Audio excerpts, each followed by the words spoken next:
Histoire du roi Chandrabhara. Dhammamukanidana Sutra, chapitre 22. Il y a très longtemps, dans un royaume lointain et magnifique, vivait un roi nommé Chandrabhara, roi de la lune. Il était un roi très gentil et compatissant, toujours prêt à aider les autres. Un jour, un roi maléfique en devint très jaloux parce que tout le monde se souvenait seulement de la bonté de Chandrabhara, et personne ne se souvenait de lui.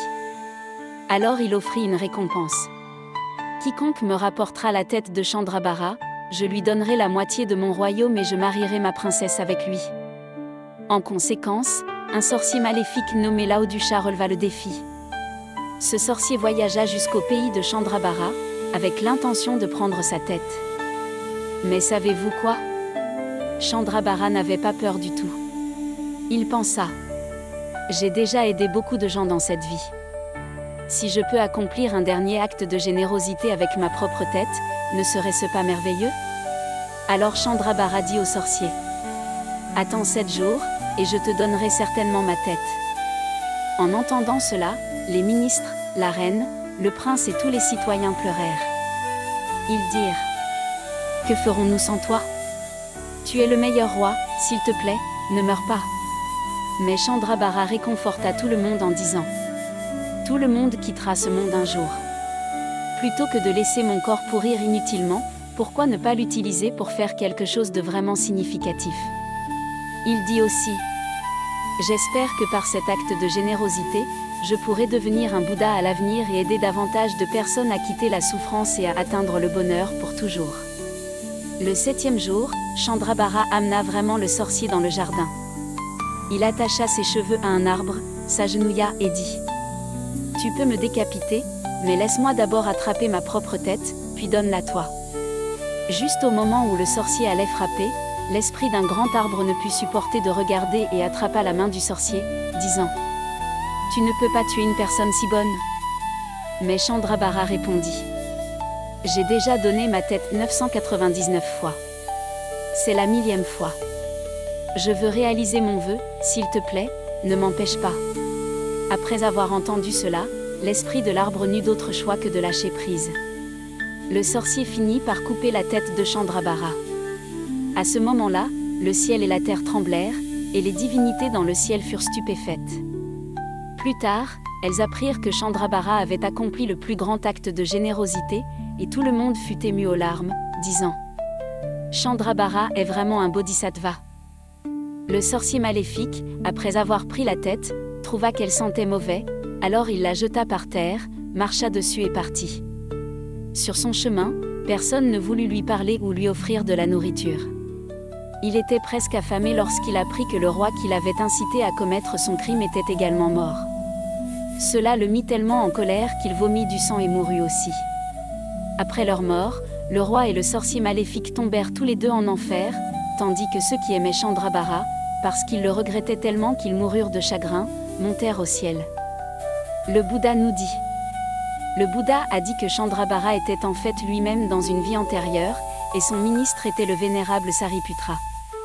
Il ne pouvait pas supporter de voir Chandrabhara mourir, alors il partit plus tôt. De même, lorsque le Bouddha était sur le point d'entrer dans le nirvana, Sariputra ne put pas supporter de le voir partir, alors il entra dans le nirvana en premier.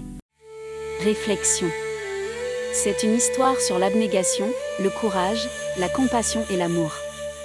1. La gentillesse n'est pas seulement des mots, ce sont aussi des actes. Chandrabhara n'a pas seulement dit « je vous aime tous ». Il a vraiment utilisé sa vie pour aider les autres. Il était prêt à se sacrifier juste pour accomplir un grand acte de générosité. Cela nous dit que la vraie gentillesse, c'est être prêt à donner aux autres, même vos possessions les plus précieuses. Tout comme dans notre vie quotidienne, si nous voyons un camarade de classe sans nourriture, nous partageons volontiers notre déjeuner. Si nous voyons quelqu'un tomber, nous l'aidons activement à se relever. Bien que ce ne soit pas un acte aussi grand que celui de Chandrabhara, ce sont aussi des expressions de gentillesse. 2. Savoir donner sans demander de récompense de la part d'autrui. Chandrabhara a dit: j'ai connu d'innombrables morts dans cette vie, mais je ne suis jamais mort pour aider les autres. Cette fois, je veux utiliser ma tête pour obtenir le pouvoir de devenir un Bouddha, afin de sauver plus de personnes à l'avenir. Cela nous enseigne un principe important. Parfois, nous devons apprendre à pratiquer la générosité. L'acte généreux lui-même est en soi déjà la récompense la plus précieuse. Tout comme lorsque nous donnons nos jouets à des enfants dans le besoin, bien que nous ayons moins de jouets, nous gagnons du bonheur et de l'amitié. 3. Prendre soin des autres est le meilleur cadeau.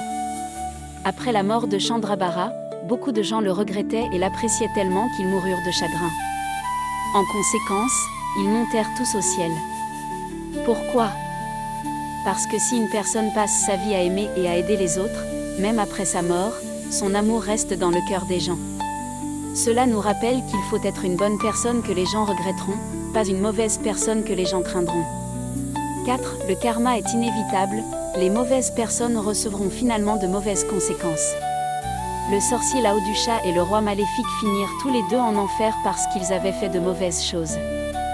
Cela nous dit qu'il ne faut pas faire de mauvaises choses par jalousie ou par avidité, sinon nous ne trouverons pas le bonheur et nous perdrons tout. Tout comme à l'école, si vous accusez un camarade de classe par jalousie pour son excellence, tout le monde vous détestera et les enseignants vous puniront. 5. La vie et la mort, la rencontre et la séparation, sont le cours naturel de la vie. Toutefois, la loi du karma nous permet de retrouver un jour nos proches. Devant la mort de nos proches, nous pouvons nous sentir tristes, mais concevoir cette séparation comme un phénomène temporaire.